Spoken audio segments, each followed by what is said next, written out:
Hello friends, welcome to Pandiyanadu சமையல். இன்னைக்கு நம்ம பார்க்க போற ரெசிபி என்னன்னு பாத்தீங்கன்னா கத்திரிக்காய் உருளைக்கிழங்கு பொரியல் எப்படி பண்ண போறோங்கிறத பார்க்க போறோம். இது பருப்பு சாதம், சாம்பார் சாதம், வெரைட்டி ரைஸ் இதுக்கெல்லாம் ஒரு டேஸ்டான சைடிஷ்னே சொல்லலாங்க. பார்க்கும்போதே சாப்பிடணும் போல இருக்கு பாருங்க. இதை இன்னைக்கு நாம எப்படி பண்ண போறோங்கிறத பார்க்க போறோம். வாங்க பார்க்கலாம். கடாயில ஒரு 2 ஸ்பூன் பக்கம் எண்ணெய் விட்டுக்கோங்க. எண்ணெய் சூடானதும் கடுகு போட்டுக்கலாம். உளுத்தம்பருப்பு, ஒரு 1/2 ஸ்பூன் கடலைப்பருப்பு லேசாக பொரியட்டும். இதோட கருவேப்பிலை போட்டுக்கோங்க. ஒரு 2 பெரிய வெங்காயம் இந்த மாதிரி கட் பண்ணி போட்டுக்கோங்க.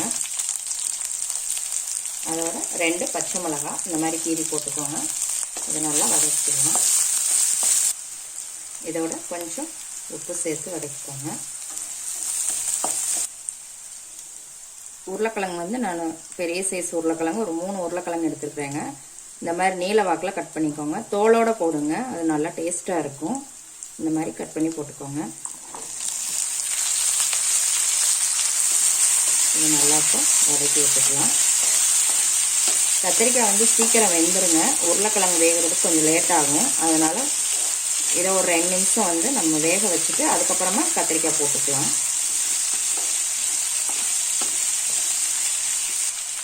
இதை ஒரு தட்டு போட்டு மூடி வச்சிடலாம்.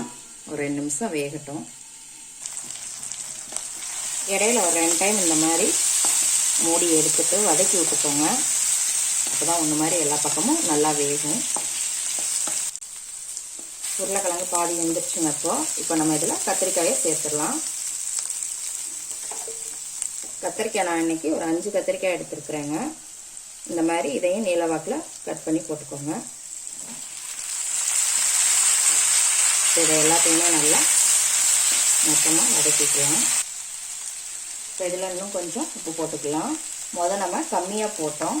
இப்போ எல்லா காய் போட்டதுக்கப்புறம் உப்பு போட்டிங்க அப்படின்னா எல்லாத்துலேயுமே நல்லா ஈவனாக உப்பு சேர்ந்துக்கும். இதோட ஒரு 1/4 ஸ்பூன் மஞ்சள் தூள், 1 ஸ்பூன் தனி மிளகாத்தூள், 1 ஸ்பூன் சாம்பார் தூள். சாம்பார் தூள் போடுங்க, ரொம்ப டேஸ்ட்டாக இருக்கும் இந்த பொரியல். இப்போ இதை எல்லாத்தையும் நல்லா மிக்ஸ் பண்ணி விட்டுக்கோங்க. இப்போ இது எல்லாத்தையும் நல்லா மிக்ஸ் பண்ணியாச்சு. இது ஒரு 2 நிமிஷம் வேகட்டும். தட்டு போட்டு மூடி வச்சிடலாம். இடையில இந்த மாதிரி ஒரு டைம் நல்லா கிளறி விட்டுக்கோங்க. கிளறி விட்டு மூடி வச்சிங்கன்னா எல்லாமே நல்லா ஒன்று மாதிரி வேகும்.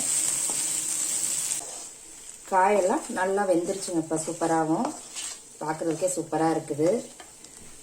இப்போ இதில் கொஞ்சம் கருவேப்பிலை போட்டு கிளறி விட்டு இறக்கிற வேண்டியதுதான்.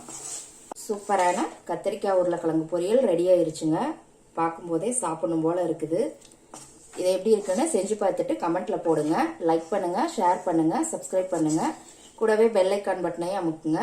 மறுபடியும் வேற ஒரு ரெசிபியோட சந்திக்கலாம் ஃப்ரெண்ட்ஸ். அன்போடு சமைத்து ஆனந்தமாய் உண்டு இன்பமாய் வாழுங்கள். வாழ்க வளமுடன்.